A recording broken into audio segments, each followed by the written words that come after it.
Sailillah, sailillah, sailillah, habibana alwi, muntahal maqalib, sayyiduna Gauthul Mahub. Assalamualaikum warahmatullahi wabarakatuh. Bismillahirrahmanirrahim. Alhamdulillahi rabbil alamin. Wa bihi nasta'inu ala umuri dunya waddin. Allahumma inna nas'aluka bismikal a'zamil maknun an tusalli ala sayyidina Muhammadin khairil bariyah salatan a'zama wa sadana bil ta'ah wa qulubana bil mahabbah wa arwahana bil ma'rifah wa asrarana bil syahadah wa ala alihi wa sahbihi wa sallim adada kamalika kama yaliqu bi kamalihi bi rahmatika ya arhamar rahimin. Asyarakallahu qulubana wa qulubakum bil waliyin wa sallallahu alaihi wasallam. Amma ba'd. Bismillahirrahmanirrahim. Di dalam pertemuan kali ini kami akan membahas tentang suatu bab dari kitab Qutul Arwah bil Qadiriyah was Syatariyatil Qusasiyah, yaitu bab tasawuf fil Islam, ilmu tasawuf dalam pandangan Islam. Semoga Allah Ta'ala memberikan cahaya terhadap hati kita dan hati-hati kalian dengan nur-nur yakin, dan semoga Allah Ta'ala menjalankan kita, mensulukkan kita dan kalian pada jalan-jalan, pada suluk-suluk orang-orang muqarrabin. Amin Allahumma amin. Ilam anna tariqat as-sufiyyah musyayyadatun bil kitab was sunnah. Kita bilang sesungguhnya jalan tasawuf dieratkan dengan Al-Quran dan Sunnah. Wa annaha, dan sesungguhnya ilmu tasawuf mabniyatun, adalah dibangun ala sulukil akhlaqil anbiya wal asfiya, atas suluknya akhlaknya para nabi wal asfiya dan para wali. Fala takunu mazhumatun, maka tidaklah tercelah ilmu tasawuf illa idza khalafat surihal Quran was sunnah, kecuali tatkala menyalahi secara sharih, secara nyata Al-Quran dan Sunnah wal ijma' dan ijma' ulama, la ghair, tidak yang lainnya. Ilmu tasawuf adalah suatu ilmu yang dieratkan, yang dipertautkan kepada Al-Quran dan Sunnah, suatu cabang ilmu dalam Islam yang diistinbat, yang digali daripada Al-Quran dan As-Sunnah, sesuai dengan perkataan Imam Junaid Al-Baghdadi radhiyallahu ta'ala anhu, at-mazhabna musyayyadatun bil kitab was sunnah. Mazhab kita adalah yang ditalikan erat kepada Al-Quran dan As-Sunnah. Oleh karena itu, orang-orang tasawuf adalah orang-orang yang mengamalkan isi kandungan Al-Quran dan Sunnah, baik secara zahir maupun secara batin. Dan ilmu tasawuf dibangun atas perjalanan akhlaknya para nabi dan para wali. Ilmu tasawuf dibangun atas konsep dasar akhlakul karimah, membentuk suatu akhlak yang berkarakter karimah. Karimah di dalam pandangan kacamata Al-Quran dan hadis, mulia dalam pandangan Allah dan Rasulnya. Maka ilmu tasawuf tidaklah tercela. Ilmu tasawuf tidaklah bisa dikatakan sesat atau salah, kecuali apabila ada orang yang mengaku ilmu tasawuf, mengaku sebagai pengamal ilmu tasawuf, tetapi pada hakikatnya secara nyata dia berbeda dengan apa isi kandungan dan Al-Quran dan Sunnah, atau menentang Quran dan Sunnah secara keseluruhan atau sebagian kecil, itu adalah tercela. Maka sepanjang tidak menyalahi aturan-aturan syariah, sepanjang tidak menyalahi aturan-aturan Al-Quran dan Sunnah dan ijma' ulama, maka ilmu tasawuf tidak bisa dikatakan sebagai ilmu tercela. Maka ilmu tasawuf tidak bisa dikatakan sebagai ilmu yang salah. Wal ijma' dan ijma' ulama siapa?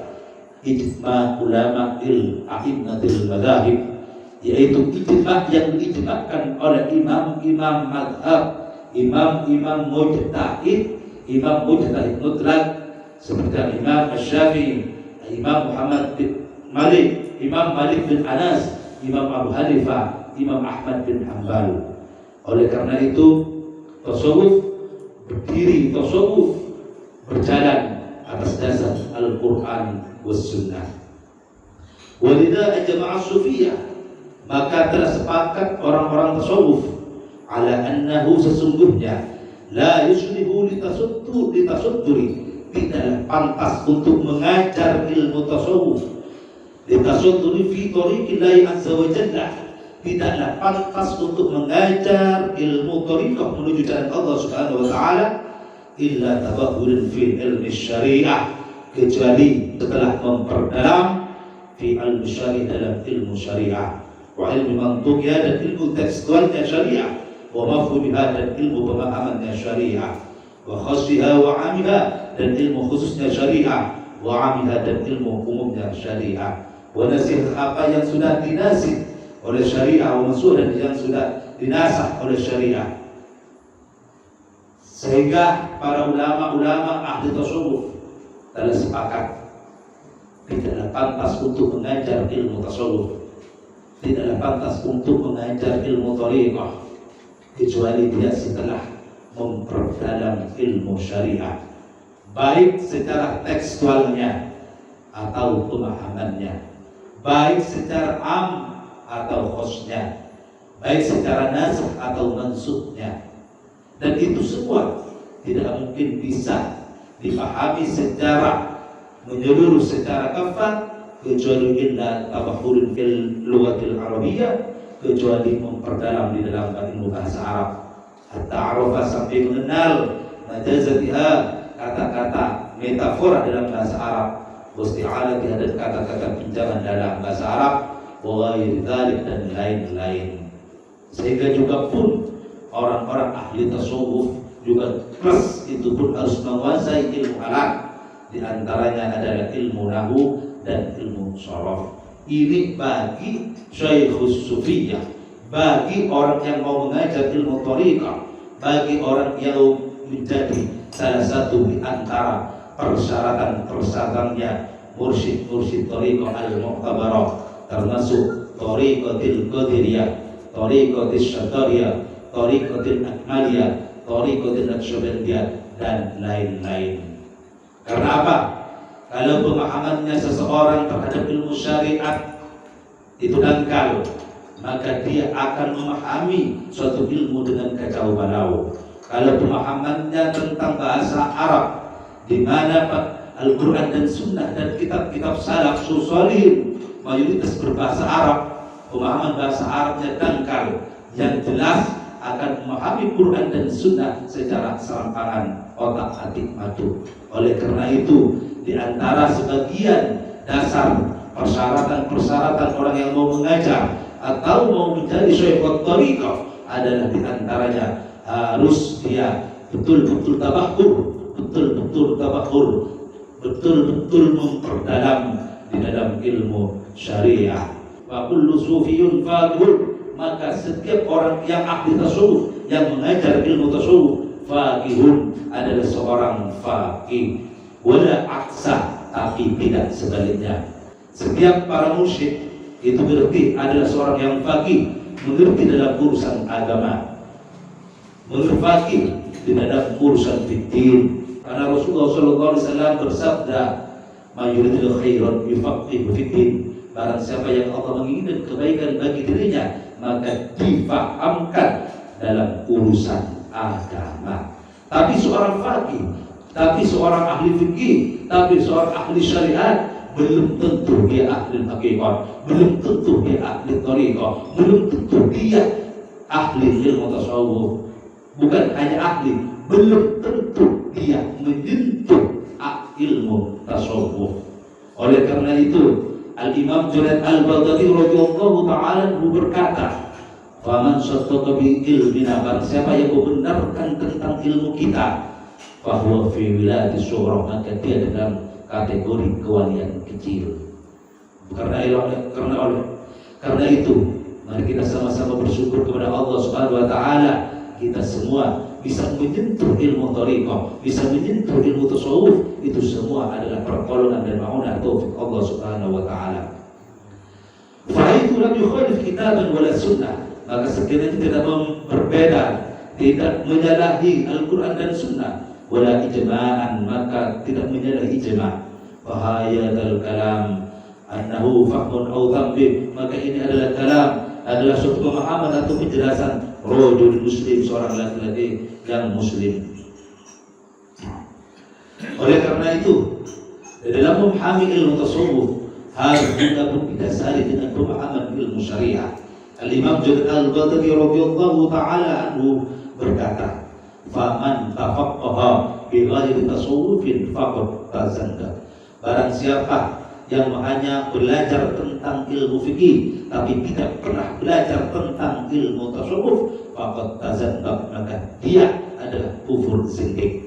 Wa man tasawwafa ghairu tafaqquhin, barang siapa yang belajar ilmu tasawuf tapi tanpa belajar ilmu fikih, faqad tafassaq, barang siapa yang hanya belajar ilmu fikih saja tapi tanpa belajar ilmu tasawuf, adalah kufur zindik. Dan barang siapa yang belajar ilmu fikih saja, faman tafaqqaha ghairu tasawufin, tanpa belajar ilmu tasawuf, itu adalah tafassaq, adalah orang fasik. Yang benar, faman tasawwafa wa tafaqqaha faqad tahaqqaq, barang siapa yang belajar ilmu tasawuf juga pun belajar ilmu fikih, itulah yang benar. Oleh karena itu, antara ilmu tasawuf dan ilmu fikih harus selaras dan berjalan. Ilmu fikih mengajarkan kita, mendidik kita bagaimana beribadah, berubah kepada Allah secara benar, bagaimana bermuamalah secara benar. Ilmu tasawuf mendidik akhlak kita, bagaimana hati kita selalu berpikir kepada Allah, bagaimana hati kita selalu ikhlas kepada Allah, bagaimana hati kita selalu qanaah, sabar, dan lain-lain. Fa'ilmu sufiyah, maka ada pun ilmu sufiyah, ibaratun ilmu kita fi qulubil awliya, adalah ibarat suatu ilmu yang dipancar dari hatinya para wali. Hatta tasalar bil amal kitab sudah sampai hati tersebut tercahayai, al-mustanir, tercahayai dengan pengamalan kitab Allah dan sunnah Rasulullah sallallahu alaihi wasallam. Di dalam belajar ilmu tasawuf, kita harus bagaimana tata cara kita bertasawuf yang benar. Oleh karena itu, tata cara bertasawuf yang benar harus melalui suatu jalan atau metode khusus yang disebut secara umum adalah thariqah. Misalkan thariqatul qadiriyah, thariqat qadiriyah, jalannya Syaikhul Qadir Jailani, itu merupakan bagian daripada jalan tasawuf. Thariqatul Naqsyabandiyah, jalannya Syekh Muhammad Bahaudin Naqsyabandi, itu bagian daripada thariqatus sufiyah, jalannya tasawuf. Thariqatus Syadhiliyah, Thariqatul Tijaniyah, Thariqatul Syaqaiyah, Thariqatul Akmaliyah, dan lain-lain. Thariqat Akmaliyah, Thariqat Tijaniyah, dan yang lain-lain, semuanya bagian daripada jalan-jalan tasawuf. Syaikhul Qadir Jailani radhiyallahu ta'ala berkata, "Kullu haqiqatin la yadul syari'ah fa huwa zindiqah." Setiap hakikat tanpa didasari dengan syariat, maka adalah suatu kufur zindiq.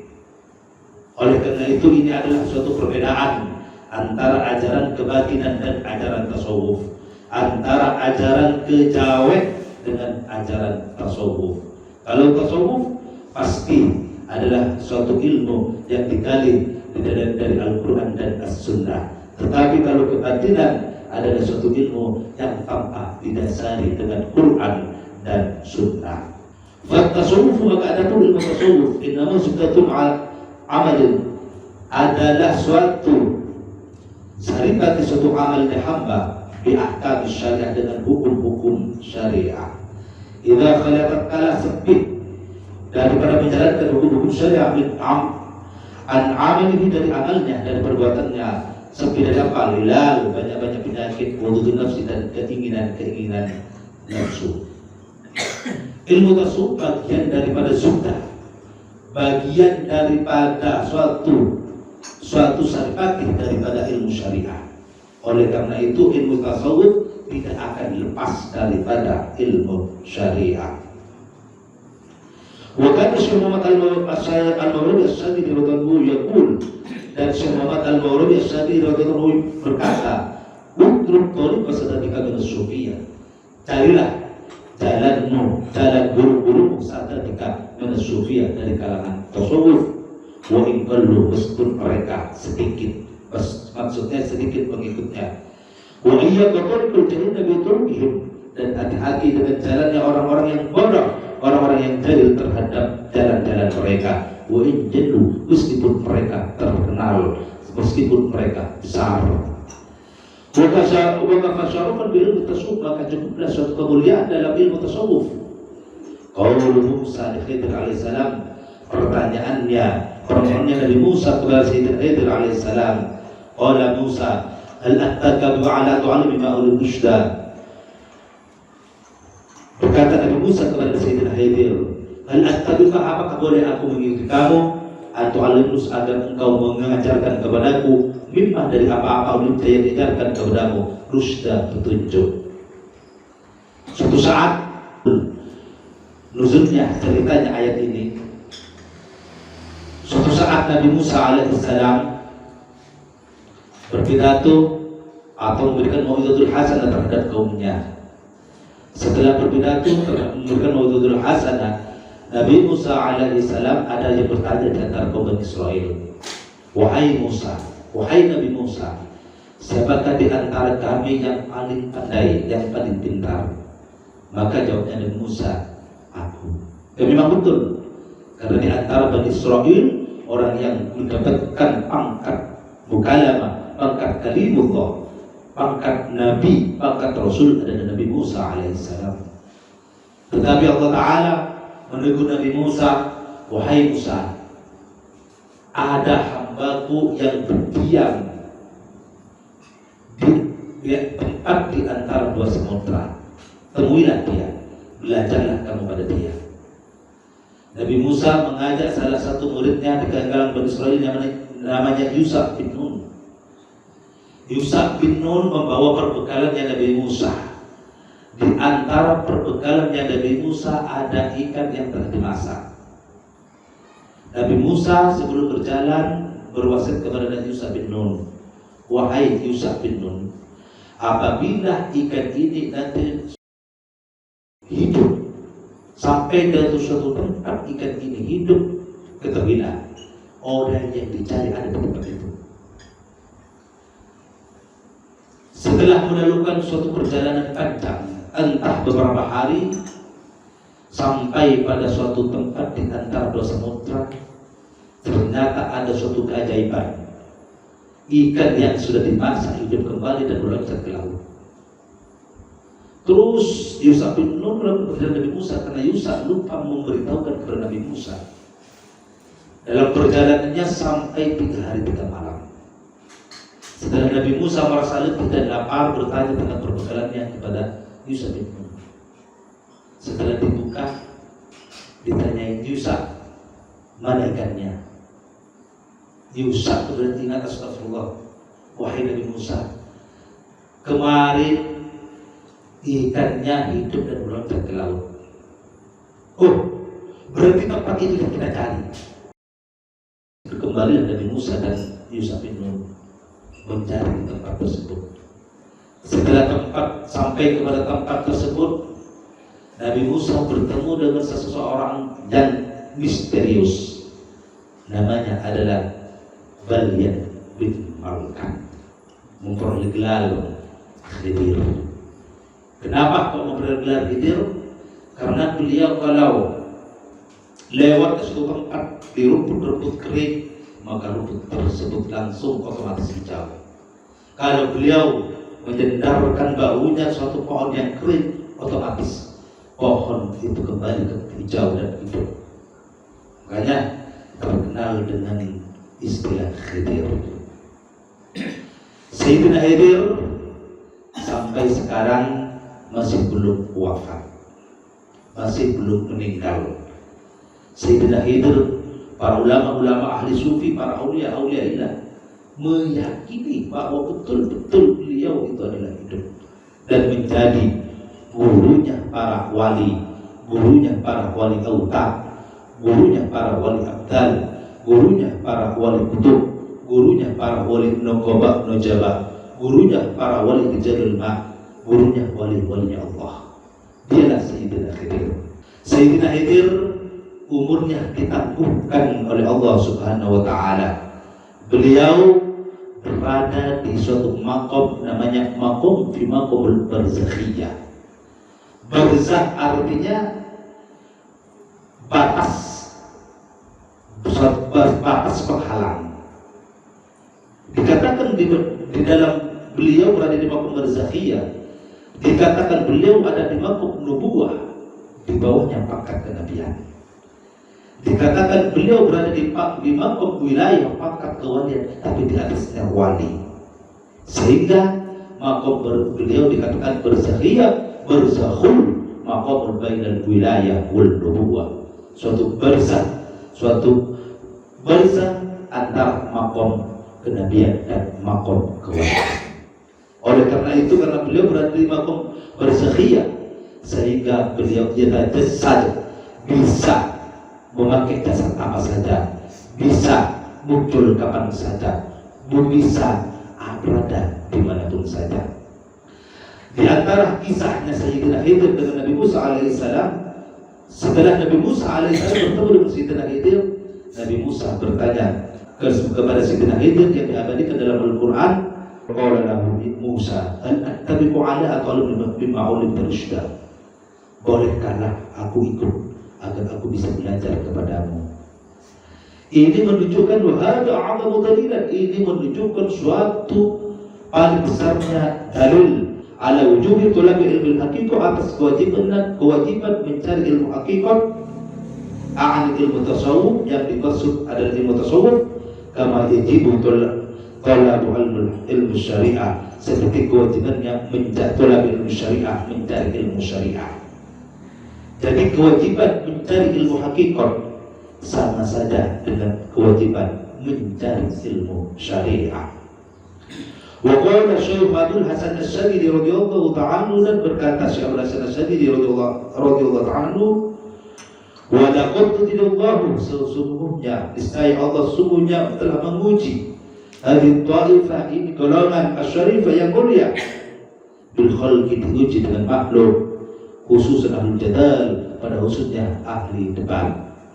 Ahli tasawuf ini, ahli thariqah tasawuf ini, oleh Allah Ta'ala menurut Imam Abdul Hasan Asy-Syadzili diuji dengan orang-orang ahli zahir, dan diuji dengan orang-orang, dengan manusia-manusia jahil, diuji dengan makhluk yang bodoh terhadap ilmu tasawuf, pada khususnya diuji dengan orang-orang ahli debat, pada khususnya diuji dengan orang-orang yang ingkar terhadap ilmu tasawuf. Oleh karena itu, kita yang belajar ilmu tasawuf, yang belajar bagaimana untuk menjalankan, mempraktikkan ilmu tasawuf, yang tiada lain, ilmu tasawuf adalah ilmu akhlak. Bagaimana kita harus bersikap sabar yang ekstra, bersikap sabar yang lebih daripada orang-orang lain. Oleh karena itu, semoga Allah Ta'ala bisa mensabarkan kita menghadapi makhluk, ujian-ujian makhluk, orang-orang yang membenci ilmu tasawuf pada khususnya. Ilmu tasawuf merupakan suatu ruhul Islam, merupakan suatu ruhnya Islam. Ilmu tasawuf merupakan suatu ruhul ibadah, ruhnya ibadah. Karena peribadatan, karena bentuk amal ibadah kita, baik zikir, baik sholat, baik baca Quran, baik baca sholawat, bahkan zikir, bahkan bentuk ibadah apapun saja, tanpa diiringi dengan kekhusyuan di dalam hati, tidak mungkin akan bisa dirasakan nikmatnya ibadah tersebut. Dan kekhusyuan di dalam hati tidak mungkin diraih kecuali hati tersebut selalu dalam keadaan berzikir kepada Allah.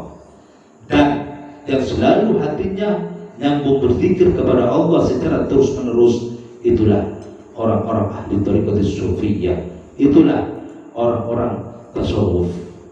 Wa amma tasawuf, dan adapun ilmu tasawuf, ilmu adalah satu ilmu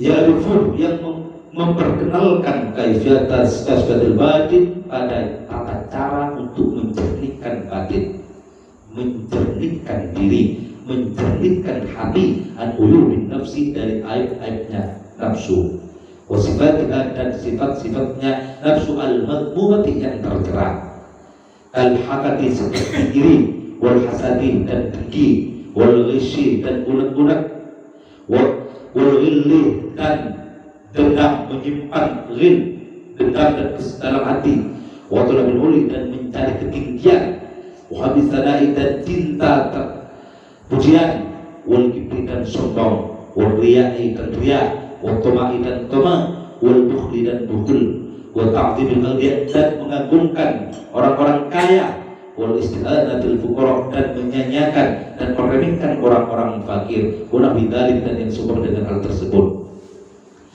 Dan tasawuf mutahalliya, dan memakai pakaian bi adwa'il fadail, dengan segala macam fadilah, memakai akhlakul karimah.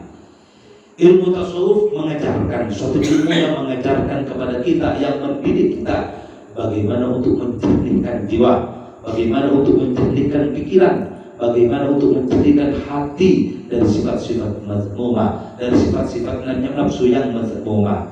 Misalkan seperti iri. Orang yang mempunyai sifat iri, apalagi dengki, ini suatu sifat mazmumah. Dia dalam hidupnya tidak akan merasakan tenang, dia dalam hidupnya tidak akan merasa bahagia, dia hidupnya tidak akan menemukan suatu kenikmatan di dalam jiwa.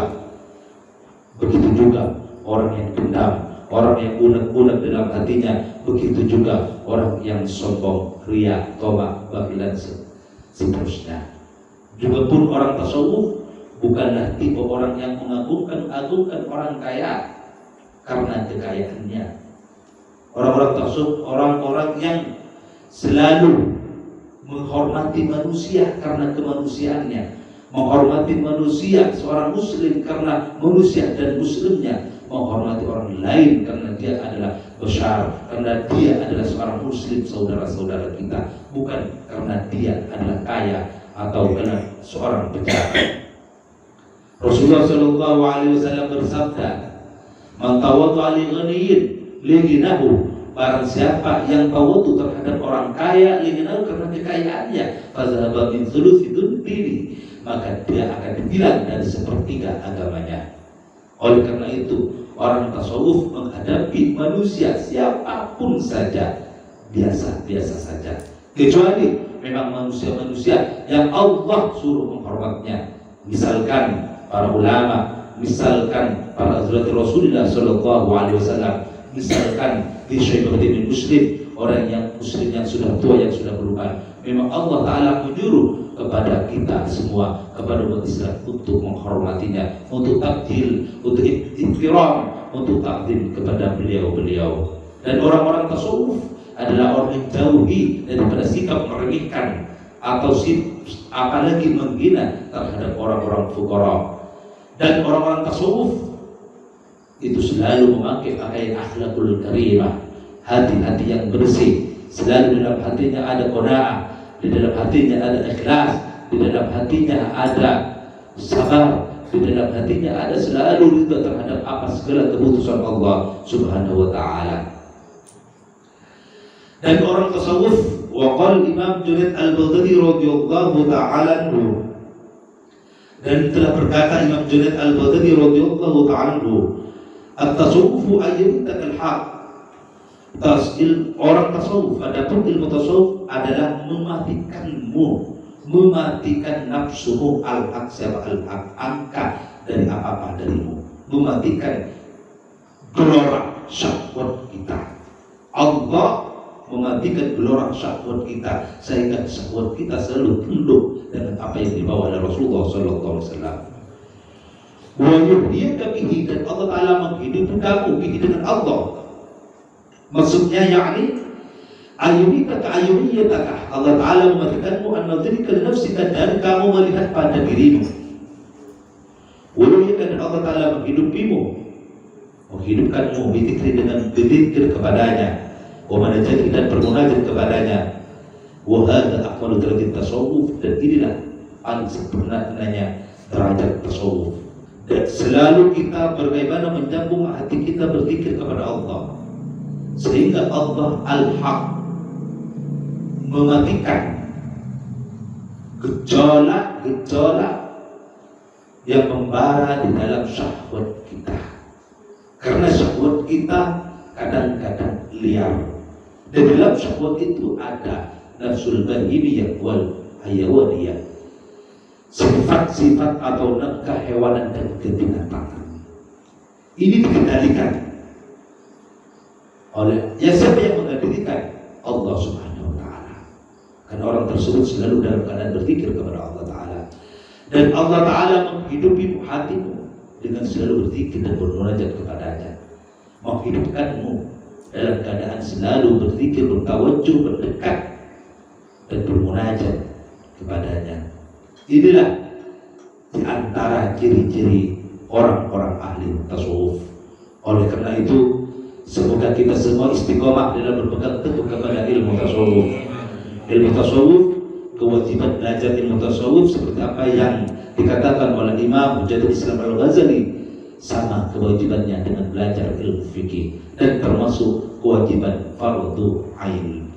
Oleh karena itu, semoga Allah Ta'ala selalu menjaga jiwa kita, menjaga rohani kita, menjaga pikiran kita, menjaga hati kita dari sifat-sifat mazmumah, dari sifat-sifat yang tercela, dari noda-noda, dari noda-noda sekat-sekat maksiat. Dan Allah Ta'ala semoga membersihkan hati kita daripada perbuatan-perbuatan dosa-dosanya hati, perbuatan-perbuatan dosa-dosa yang dilakukan oleh anggota badan, sehingga hati kita selalu bersih, sehingga hati kita selalu berzikir kepada Allah Subhanahu wa Ta'ala, sehingga hati kita selalu bermunajat, bertakwa kepada Allah Subhanahu wa Ta'ala, sehingga hati kita selalu bertobat kepada Allah, dan pada akhirnya hati kita selalu bermusyahadah kepada Allah Subhanahu wa Ta'ala. Amin. Allahumma amin. Al-Fatihah. A'udzu billahi minasyaitonir rajim. Bismillahirrahmanirrahim. Alhamdulillahirabbil alamin.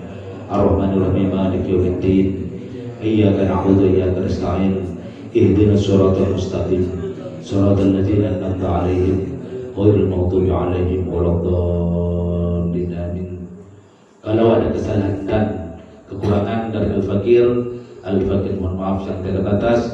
Wa akhiran minallahi taufiq hidayah wal hidayah, wa min Rasulillah sallallahu alaihi wasallam syafa'un nadhar wal barakah, wa min Sayyidi Abdul Qadir Al-Jailani, wa min Sayyidi Abdullah Asy-Syattari, wa min Sayyidi Ahmad Jumat Al-Kushashi al-barakah wan nafahat. Wassalamu alaikum warahmatullahi wabarakatuh.